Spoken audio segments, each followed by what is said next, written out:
And once I got it, it became my secret weapon guitar because it was just entirely different from anything, and it still is.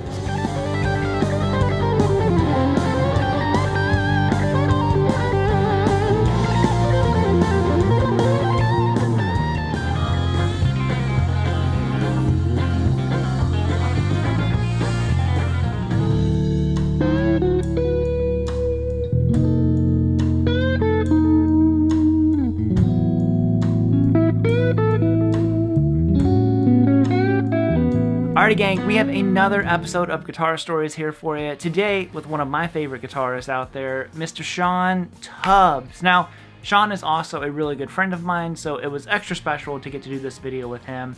And I knew he had some just awesome stories, awesome guitar stories. He has some amazing guitars.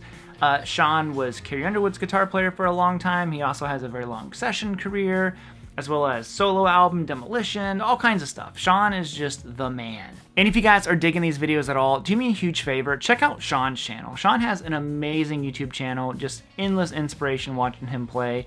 And if you got a little bit of time left over, subscribe to this channel. I have a lot more of these episodes coming up. I have 2 more that I'm editing right now, and I think you guys would dig those as well. So without further ado, let's go hang out with Shawn for a while. Here's some guitar stories. I'll say, why don't we just kick it off with this one? Yeah. So this one, I know a little bit about it. Yeah. It's funny, I bought it back in the 90s. It's all kind of a blur now, but it was when I was working at the shop on Sunset, and we were carrying a lot of the custom shop Schechters. So you had a lot of and it's still, maybe it is now, but they were called the custom shop, like California Custom Shop Series guitars. And this was one of them. It was hanging in the shop. And I was just drawn to it, honestly, because I just thought it looked so cool. Obviously, this is a different neck. There's a story behind that. But the neck that was on it it was a little bit big, but it was so resonant and just so loud. And now I miss that neck because this guitar acoustically isn't quite the same without it. But I was reluctant to buy it. And even back then, I remember it was a pretty penny, even getting like my whatever cost deal was. I think I still paid around $1,200 for it. Wow. And once I got it, it became my secret weapon guitar because it was just entirely different from anything, and it still is. I mean, I've had this the longest now, but it still is like entirely different. It makes me play differently, which I always, if a guitar makes me miserable and that's why I play different, that's not good. In this case, it was like, no, this isn't making me miserable, but this is making me play things that I normally, if I just pick up a Super Strat, wouldn't play. Yeah. And even that kind of thing, I mean, I'm playing through kind of a broken tone, but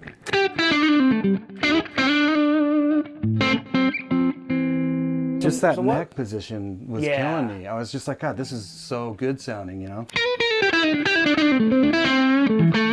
But if I go to the back position, it's that, Telly meets, hot Strat, maybe a rail pickup or something in the back. I was like, God, this guitar is doing everything right, So what model is this? Okay, it is a Hellcat, but it was the very first of the California Custom Shop or Series Hellcats. Right. So it's not like, I mean, the Hellcats that are out now are fine, but this is definitely a custom shop instrument. They're ridiculously hard to find, as we were just talking about. I've looked for years, honestly. Yeah, they're really, really hard to find.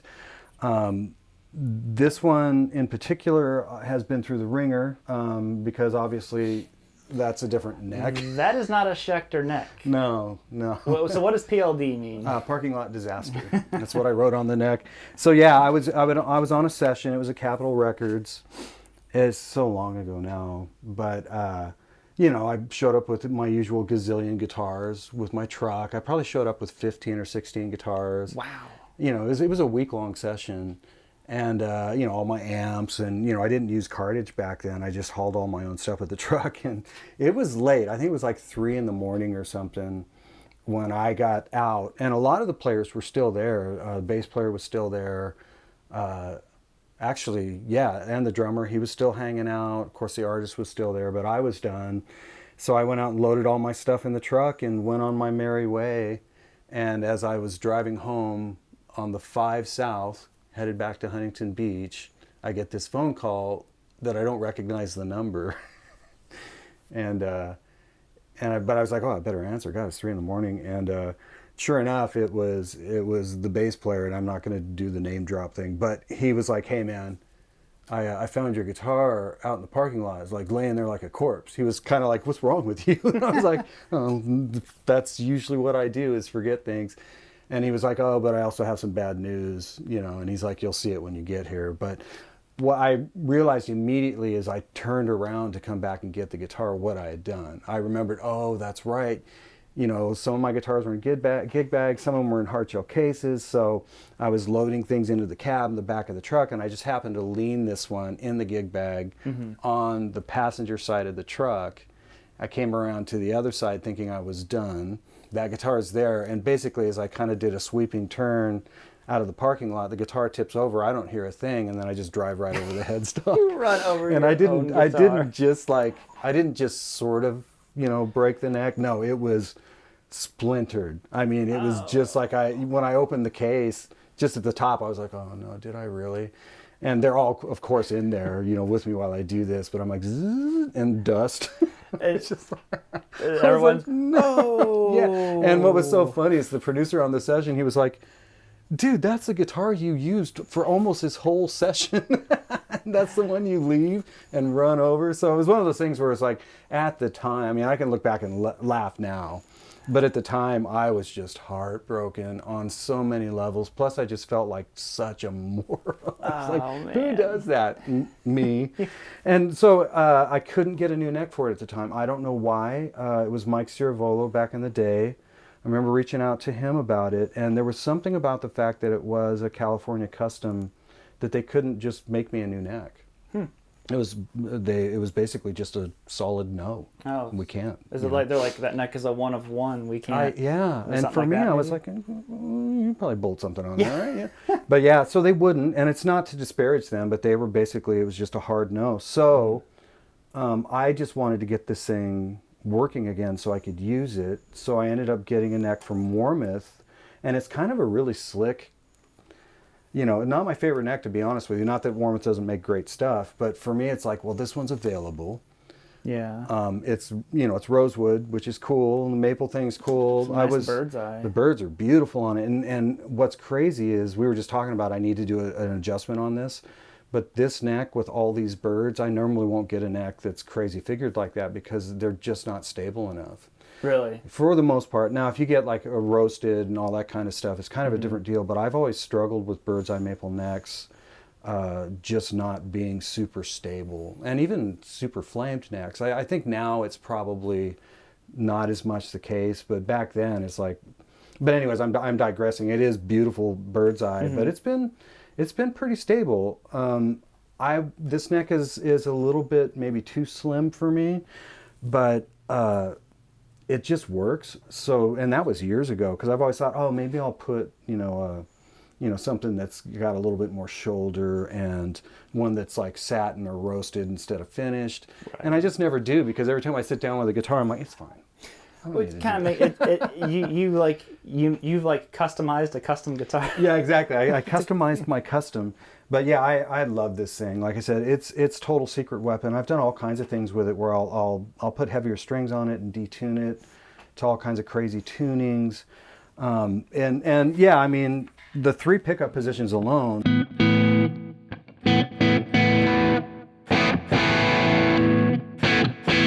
God, even that middle one is just killer. Oh, wow, yeah. You know, it's just... I like that.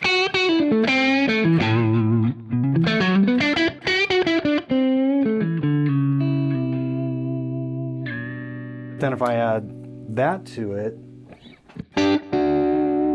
it's not quite a Strat. I don't want to call it a Strat. I've never seen another one until you pulled it out one day. I'm like, what is that thing? Yeah. Is that the original like 2-point trim that came on it? Or? Yeah, absolutely. You know, I did change. These are Gretsch knobs.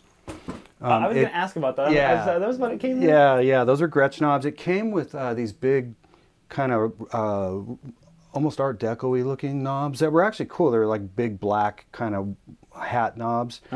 And I just thought, man, I don't know. I think it needs Gretsch knobs. That's because I saw the G. I'm like, what does the G mean on it? They look like Gretsch knobs. Yeah, no, I They bought are. those on the interwebs. I don't know how long ago, and I remember I had to kind of mill them out a little bit so that they would fit over the pot. And when I turn them, I'm like, I didn't really do a very good job because they kind of do this thing as you turn them. Wobble. But yeah, but it just, yeah, for me, I was like, I don't know. Yeah, and the guitar had already been through the ringer, and I thought, well, I might as well put, make it even more mine. But as far as like, for how old it is, it's ridiculously clean, especially for being ran over. I was just going to say, considering it was literally ran over by a truck. Ran over by a truck. You have another guitar, which I've only seen briefly, that you just got back after. How many years ago did you get rid of it? Oh, yeah, my Valley Arts. Yeah. That one, same deal. Everything is kind of a blur. I got this back from my dear friend Gino. He's such a sweetheart. But he actually knew the story better than I did. And then when he told me what was going on, like about changes that he had done, and told me what I did back in the day, I was like, oh yeah, that was probably me. You didn't run over this one, did you? I did not run over this one. This one didn't start out, like this wasn't my first Valley Arts. My first Valley Arts was actually, it was a white swamp ash guitar, maple rosewood neck, and it was absolutely gorgeous. And it was crazy light, and it sounded so good, but when I took it out on my first gig, and that would have been with the Violet Burning, it was when I first got it, I took it out of the case and felt a kink. And I was like, uh-oh. And then I went, doink, and put it back. And for me, it's like I'm not as much of a turd about that stuff now as I was back then. But I was like, this guitar was like really expensive. Yeah. Well, and, so for me, they were so gracious. I just called them and said, hey, I am so sorry to do this, but I don't think this guitar, unless you can figure out a way to stabilize this neck in the pocket, I don't think this guitar is gonna work for me. It's like it needs to be right, Right. And it wasn't mean at all. I was just very like, hey, don't kick me in the balls here. But so their thing was basically, I went to the factory. They were super sweet. Their thing was like, well, we can build you another one. It'll take obviously the rest of your life before you get it, but we do have. But if you want one sooner, exactly. And they were like, we do happen to have one that you probably won't like because it's none of the materials that you ordered. But would you like to see it? And I was like, yeah, of course. And it was this one. And at first I was like, my God, that's the most beautiful piece of, like, it's literally one-piece maple I've ever seen in my life. But I was like, I will hate that. I've never liked all maple guitars, ever. And I was like, there's no way I'm going to like that. Plus it's heavy. I would say heavy maples. It's girthy, yeah. And the same thing, it was with the neck, I was like, yeah, that's going to stay straight. But I ended up, sitting with it. I sat with it for about an hour before I finally was like, you know what? I think I like this thing. So this is it's a 91, or you got it in 91? This one, I bought it in 91. It's a 91 Valley Arts Custom Pro.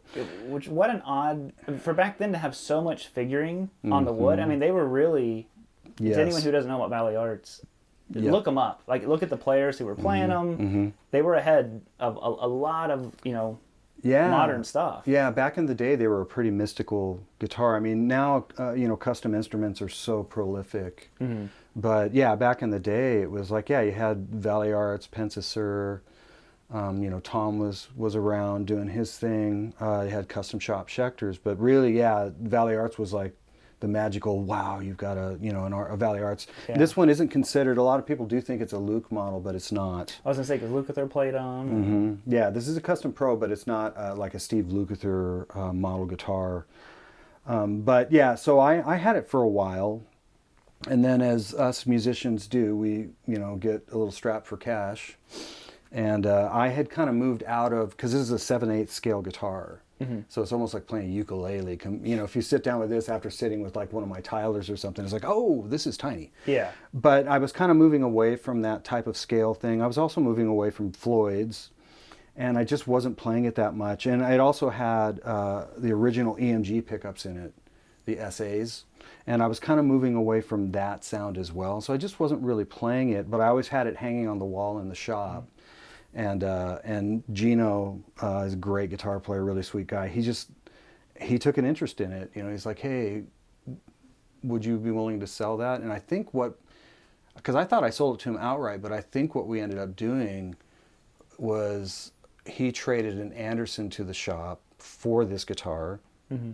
And then once we sold that Anderson, then I got essentially paid for the guitar. Is how it worked. But even then I didn't know. Gino was like, come on, man, you don't remember? I was like, I honestly don't. and then I was like, why did you change these pickups?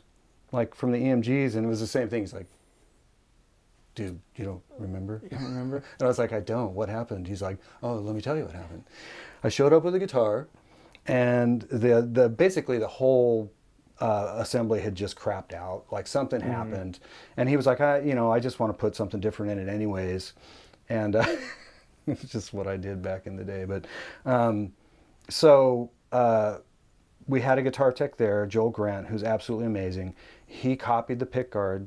You'd never know this isn't an original Valley Arts pickguard. It's exactly the same. Yeah. Put these in it. So when Gino came back to get the guitar with this new setup in it, I was like, what do you want me to do with this pickguard? Like, because it still had the whole assembly in it. And he's like, I don't need it. And I was like, yeah, it doesn't work, right? And I don't remember doing this, but looking back, I probably did. I opened the back door of the shop and hucked it. And I heard, and I'm sure I hopefully didn't kill somebody, but what's with you guys doing this? And Gino was just like, what? What are you doing? But anyways, yeah. So that's why it's got these pickups in it. My goal, which is going to be a booger, I'm hoping maybe Warmouth can help me or somebody, but I want to put it back to the original EMG setup, which means cool. I need a new pickguard because these are cut bigger for these pickups. Mm-hmm. I don't need that switch. I'm not even sure what that switch does. But I wouldn't need that. But that's what I'm going to be doing with this guitar. As soon as I have the means and the time to get it done. Do you think you'll document that? Like, I think converting it back? I think that'd be really cool to see. And I won't throw this pickguard. I'll hang on to it. I won't open the back door, just open the window and fling it out just for old time's sake. I'm already messed up.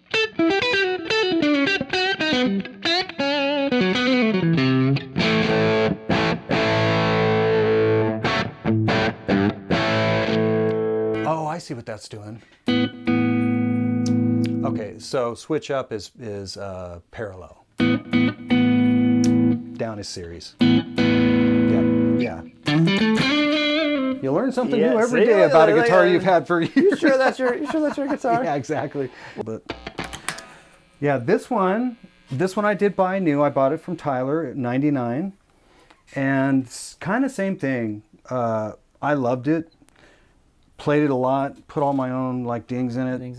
Especially that one. That one was from a drum hardware falling over on top of it. It was kind of it was kind of one of these things. It's in a stand, something hits here, it goes down, and then the rest of the hardware lands there. That's it. Yeah, so same thing. It's like this guy that had it as another dear friend, but he obviously, the dings that are in it are mine. Yeah. But yeah, I got it in '99, and then even my friend Lewis, who I sold it to, doesn't quite remember when he bought it from me, but he's had it a long time, and the idea behind it was like, look, I get first dibs to just buy this back, and even he was like, yeah, I'll sell it back to you whenever you want it. I know you need the money, and 18 years later, I'm still begging to get it back. Get the guitar back. And even on my 50th birthday, another really sweet friend, Brian Oakes, actually did try and buy it back from him, and he wouldn't part with it. It's just, and I get it. It's like, I don't blame him, but he finally called me one day and just said, hey, I'm thinking about launching a few guitars. He's not playing much anymore, and I immediately was like, whatever you want for the Tyler, I'll figure out how to get it back. But that's a really special guitar, and I want it back, because I just, once again, it's so many memories of going and hanging out with James Tyler and specking out the guitar, and then when I picked it up, I just remember vividly picking it up and just being like, oh my God, this thing is insane. And so same thing, just to get it back. This is a Tyler, what was called, and he still makes them. It was a Tyler Classic Alder. I was my only like all maple neck guitar. For the most part, I wasn't a big maple neck fan, but I did it on this one because I wanted a little more snap, with the alder. So that's kind of how it happened. It still has the original frets from '99. Lewis never changed them. They need a little bit of love, but it's still a very playable guitar. I forgot how cool these pickups are. It's got the old Lindy Freyland blues wounds. But that back position, it's like that's a chunky. It's big. Yeah. And then of course I can still roll into it. But even like that, it's like.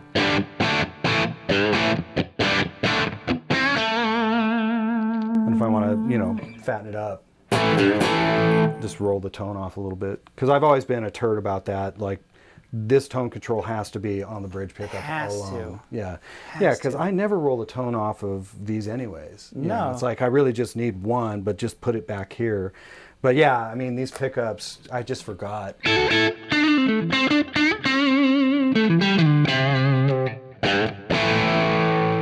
Any final thought or anything you want to plug going on? I mean, if you don't have Tubbs' Demolition album. Yeah, man, awesome. I keep forgetting about that thing. It's funny. I need to do another one. Me and Chris Justice. Yes. I need to do another one. I Please need to pick out some songs and do it. Yeah, because that was fun. Because then I can take all those demos that I couldn't touch anything, no compression, no EQ, and actually have some fun with it and remaster it and put it out there. But yeah, I've got that. I've still got my sound slice. I still have people call me for lessons, and it's like, look, I could charge you $100 for an hour and you're not going to remember any of it. Even if you record it, it's not going to make sense to you. Get my sound slice. It's like, that's 90 minutes of everything I know with tabs.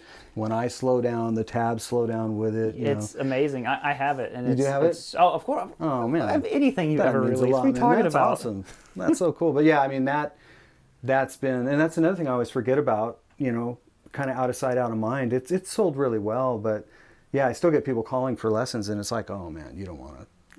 Trust me, you won't learn anything from me in an hour. I'd rather you spend $40, and that would bless me, and you would get way more out of it. Yeah, you can rewind it, and do everything. Yeah, yep, and there's nothing new. I'm not playing anything new now that I didn't do in those sound slice things. Well, perfect, man. Well, I'll link all that stuff down below, and then Awesome, man. We'll get some B-roll of the guitars and stuff. Absolutely. And then we'll call up Chris, and it's lunchtime. Yeah, it's lunchtime. Yeah, all right. Thank you, Robert. Yep, thank you, guys. All right, man. Peace. Alrighty, gang, so I think that will be it. Thank you all so much for tuning in. I really do appreciate it. Like I said before, make sure you check out Shawn's channel. I will link that down below for you. If you got time, check out this channel some more. Hit the subscribe button. And can't talk. Anyways, I'm out of here, guys. Have a good rest of your day. See you in the next episode of Guitar Stories.